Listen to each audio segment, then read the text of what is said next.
Welcome to SolidCAM Professor. I'm Sydney, your SolidCAM Professor, and in this session we'll be showing you the many ways to create coordinate systems.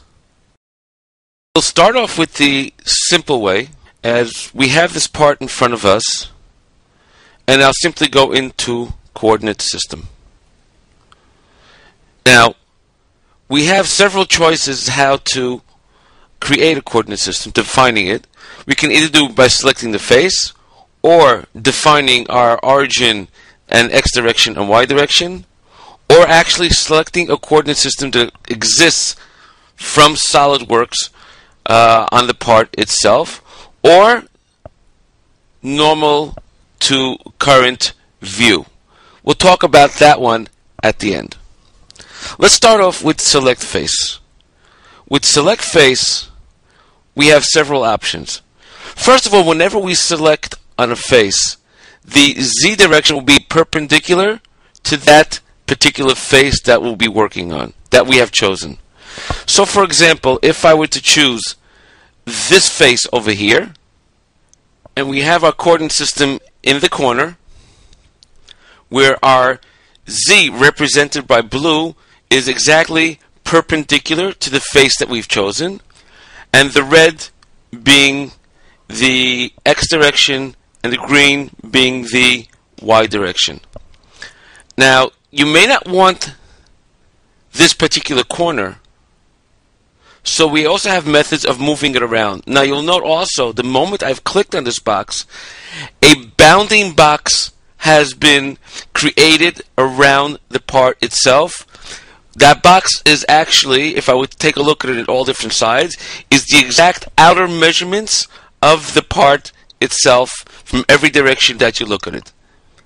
Now, what does this box actually give us? This box gives us several things. First of all, it gives us corners, as you can see here. But also, besides the corners, it also gives us halfway points on each line and halfway points on each surface, as shown over here. So let's say I want to move my coordinate system from where I chose it to a particular corner, such as this corner over here, or to a specific point. This is simply done by pick origin. By picking origin, I can simply click on any corner, such as this one here, and it'll automatically jump to that corner. If I put it into the middle corner of point over there, it'll jump over there, as well as the one on top over here. It'll automatically jump to that particular point. Now we'll talk about flipping around our coordinate system.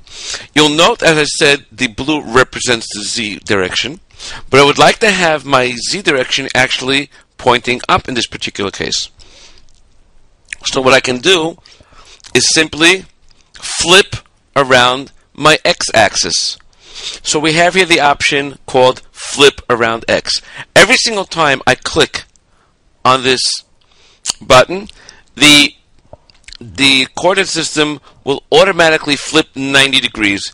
I'll just continue going until I get to the exact position that I want to get to. We have the same option for flipping around Z, for example, if I want to have my X direction going in a different way. And we also have for flip around Y, and so on and so forth. Now I'd like to go back to select face and pick face. And I'd like to show you some of the other options we have here when we're doing the selected face.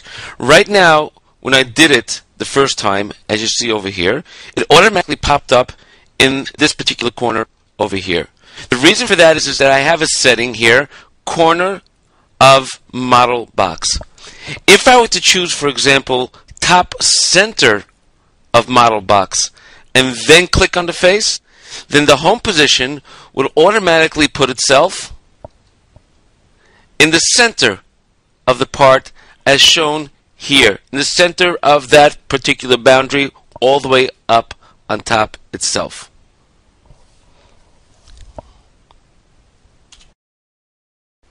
Another thing that should be noted is that when I choose select face, the face that I'm choosing must be a flat face. I cannot choose a face such as this face here, because I cannot be perpendicular to that face. and I'll get a message saying illegal plane direction.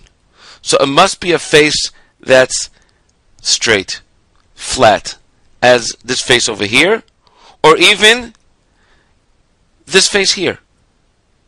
And I'll get a coordinate system where my z is actually perpendicular to this particular face, as you see over here. Now that I've picked this face, I can also still manipulate my home position.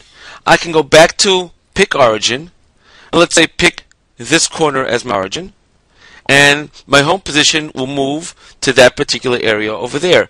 But you'll note that my x direction and my z direction is incorrect. I would prefer having my x direction going along this line. All I have to do right now is simply choose the option over here called pick x direction. By simply clicking on pick x direction, I'll click on the line itself, and you'll note that the x direction will automatically flip so that it's on that line itself. Now we're all set basically to continue on with our coordinate system. Now let's go a little further down in our field, and we'll note that we have here another option called delta x, y, and z.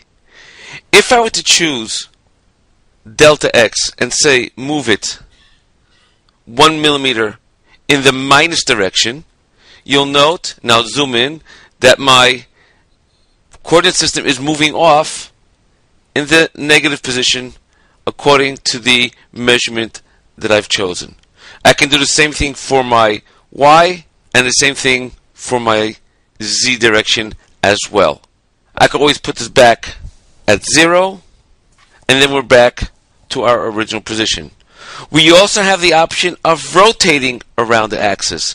If I want to rotate it, for example, around my x-axis, I can say let's rotate it 10 degrees, and you'll note that my coordinate system is rotated now by 10 degrees around my x direction.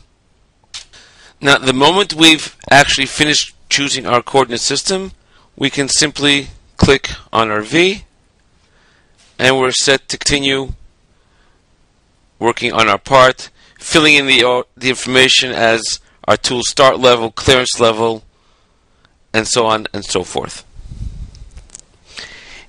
In my next lesson that I will be showing you, we will be teaching you the other options such as define and coordinate system, which we actually choose it from SolidWorks coordinate system, and normal to view. Thank you for joining us on SolidCAM Professor. Take care and have a nice day.